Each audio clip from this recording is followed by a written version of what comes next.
개신교회는 보통 10월 말, 10월 마지막 주일을 종교개혁주일로 지킵니다. 잘 아시겠지만 종교개혁의 중심에는 마틴 루터가 있습니다. 그는 오직 의인은 믿음으로 말미암아 살리라 라는 로마서의 말씀을 의지하여서 종교개혁을 주도했습니다. 마틴 루터뿐만 아니라 위대한 신학자였던 어거스틴이나 감리교를 처음 시작하신 존 웨슬리 목사님의 회심도 이 로마서와 관련이 있습니다. 로마서는 크게 두 부분으로 나뉘게 됩니다. 전반부와 후반부 크게 두 부분으로 나뉘게 되는데, 로마서의 전반부는 우리는 어떻게 구원을 얻는가에 대한 내용이 중심을 이루고 있습니다. 우리는 어떻게 구원을 얻는가? 후반부는 구원받은 우리가 어떠한 삶을 살아야 하는가, 이것이 중심 내용을 품고 있습니다. 그래서 전반부인 1장부터 11장까지는 구원에 관한 교리 위주로 이루어져 있습니다. 그래서 약간 딱딱할 수가 있습니다. 1장부터 11장까지는.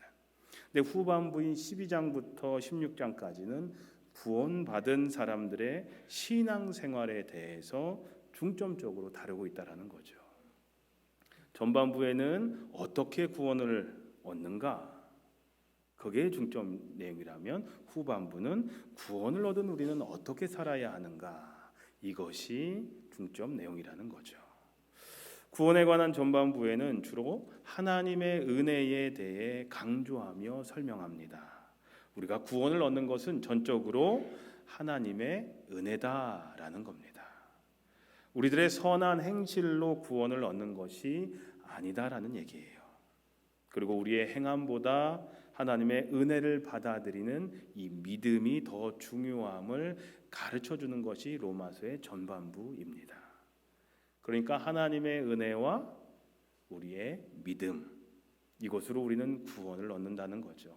이것이 로마서의 전반부를 이루는데, 전반부를 이루는 중요한 구절들 몇 개를 말씀드리자면, 로마서 1장 17절에 하나님의 의가 복음에 나타나 있으며 믿음으로 믿음에 이르게 합니다. 이것은 성경에 기록된 바 의인은 믿음으로 살 것이다 한 것과 같습니다 라고 얘기를 합니다. 믿음을 강조를 하죠. 로마서 3장에는 그러나 이제는 율법과는 상관없이 하나님의 의가 나타났습니다. 하나님의 의는 예수 그리스도를 믿는 믿음을 통하여 모든 믿는 사람에게 옵니다. 거기에는 아무 차별도 없습니다. 모든 사람이 죄를 범하였으므로 하나님의 영광에 이르지 못합니다. 그러나 사람은 그리스도 예수 안에 있는 속량을 힘입어서 하나님의 은혜로 값없이 의롭게 하여 주심을 받습니다 라고 말합니다. 또 로마서 3장 27절에는 어떠한 법으로 의롭게 됩니까? 행위의 법입니까? 아닙니다. 믿음의 법으로 됩니다 라고 얘기를 합니다. 우리들의 부족함을 뛰어넘는 하나님의 크신 은혜를 설명하는 사도 바울의 가르침은 로마서 8장에서 절정을 이룹니다. 몇 주 전에도 설교 마지막 부분에 제가 좋아하는 말씀이라고 하면서 이 말씀을 읽었는데요. 이렇게 되어 있습니다. 좀 쉬운 성경으로 읽자면, 하나님이 우리 편이시면 누가 우리를 대적하겠습니까? 하나님께서 택하신 사람들을 누가 감히 고소하겠습니까? 의롭게 하여 주시는 분이 하나님이신데 누가 감히 그들을 정죄하겠습니까? 누가 우리를 그리스도 안에서, 그리스도의 사랑에서 끊을 수 있겠습니까? 환난입니까? 공고입니까? 핍박입니까? 굶주림입니까? 헐벗음입니까? 위협입니까? 또는 칼입니까? 나는 확신합니다. 죽음도 삶도 천사들도 권세자들도 현재일도 장래일도 능력도 높음도 깊음도 그 밖에 어떤 피조물도 우리를 우리 주 예수 그리스도 안에 있는 하나님의 사랑에서 끊을 수 없습니다 라고 얘기를 합니다. 이것이 모든 것을 뛰어넘는 하나님의 우리를 향한 사랑입니다. 한없으신 사랑. 우리들의 삶이 아무리 구겨지고 형편없어졌다 할지라도 하나님은 여전히 우리를 자녀로 삼으시고 사랑하십니다. 우리가 아무리 부족해도 하나님 앞에서 우리의 귀한 가치는 변함이 없습니다. 이러한 강력한 은혜의 메시지가 로마서의 전반부에 자세하게 그리고 분명하게 소개하고 있습니다. 우리가 아무리 죄를 짓고 산다 할지라도, 아무리 세상에 찌들어 산다 할지라도, 구겨졌다 할지라도, 상처받았을지라도 우리를 향한 그 하나님의 사랑은 절대 변함이 없다 라는 것이 이 전반부의 내용입니다.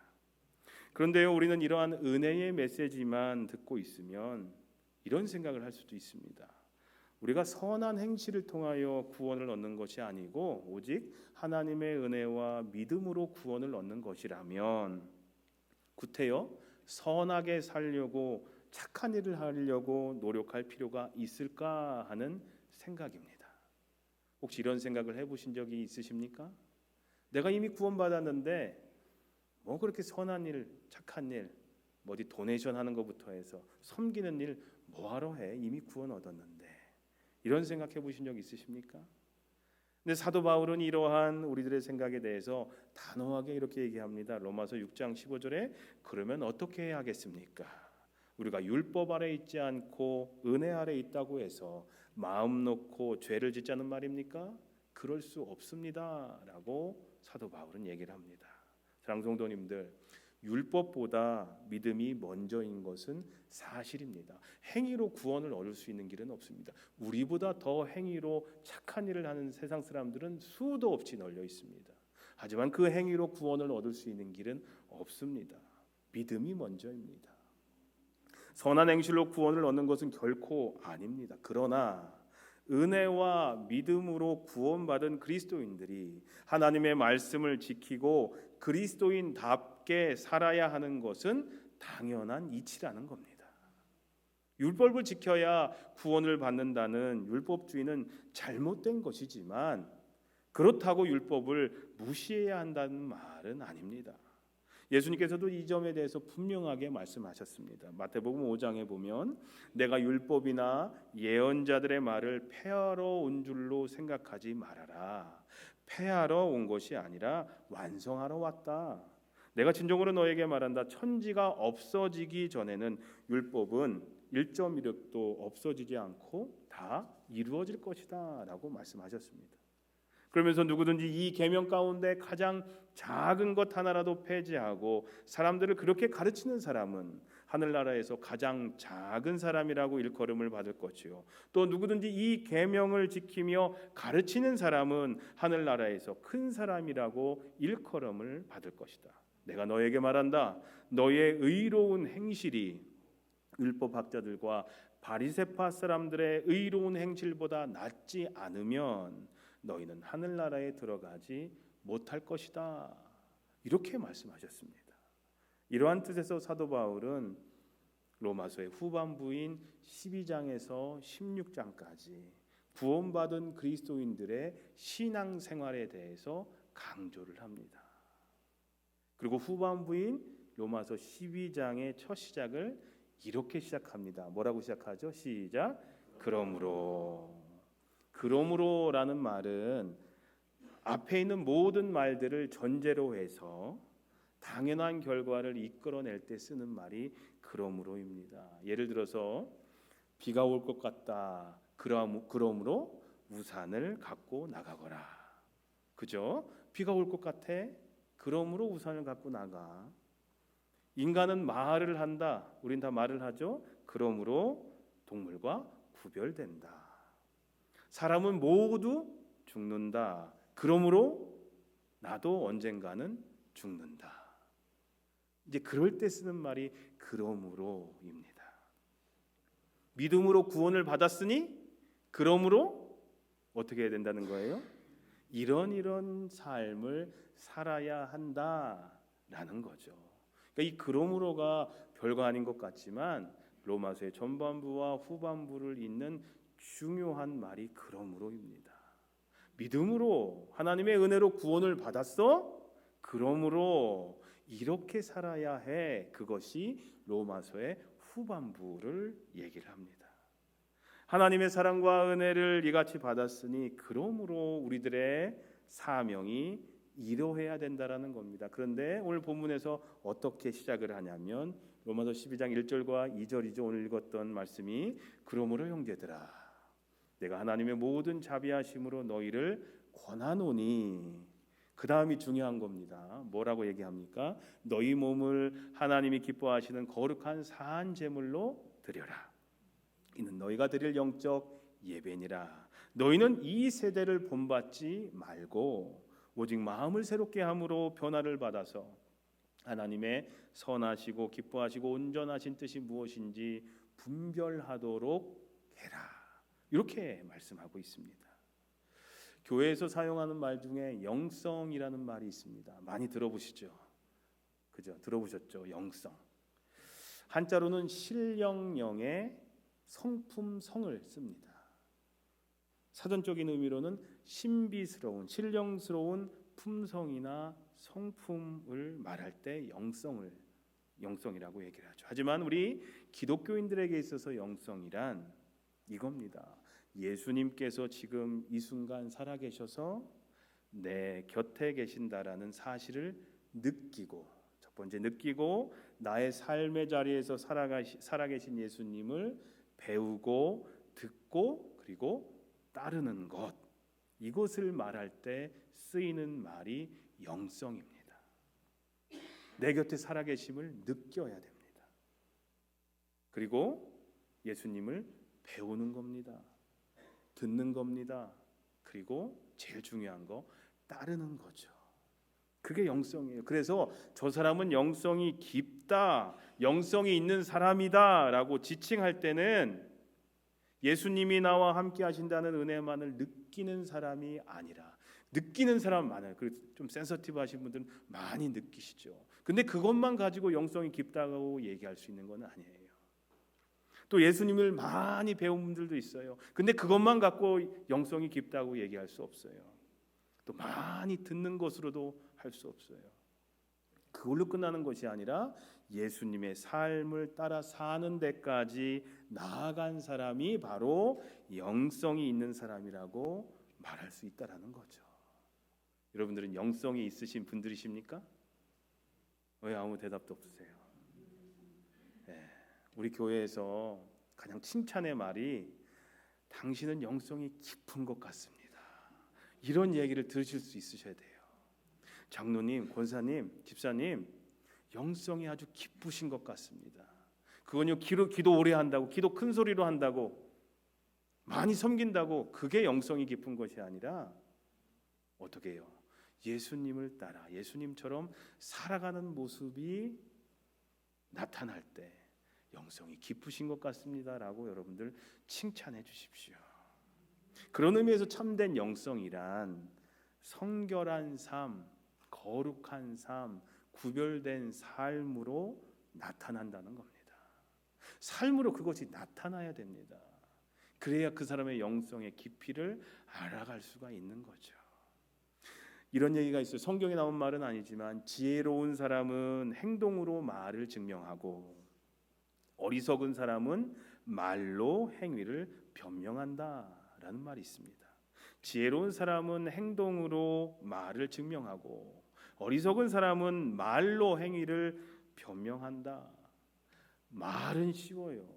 그냥 뱉으면 그만이거든요. 힘드는 것도 없어요. 말하는 건요. 하지만 중요한 건 행동입니다. 행동은 어려워요. 여러분들 교회 지나가면서 저 화단 조금 이렇게 바꿨으면 좋겠네, 이런 얘기는요 너무나 쉽게 할 수 있어요. 근데 중요한 건 뭐가 중요해요? 실제적으로 그 화단을 꾸미는 사람이 중요하죠. 안 그렇겠습니까? 오늘 밥 조금 진해, 쉽게 얘기할 수는 있어요.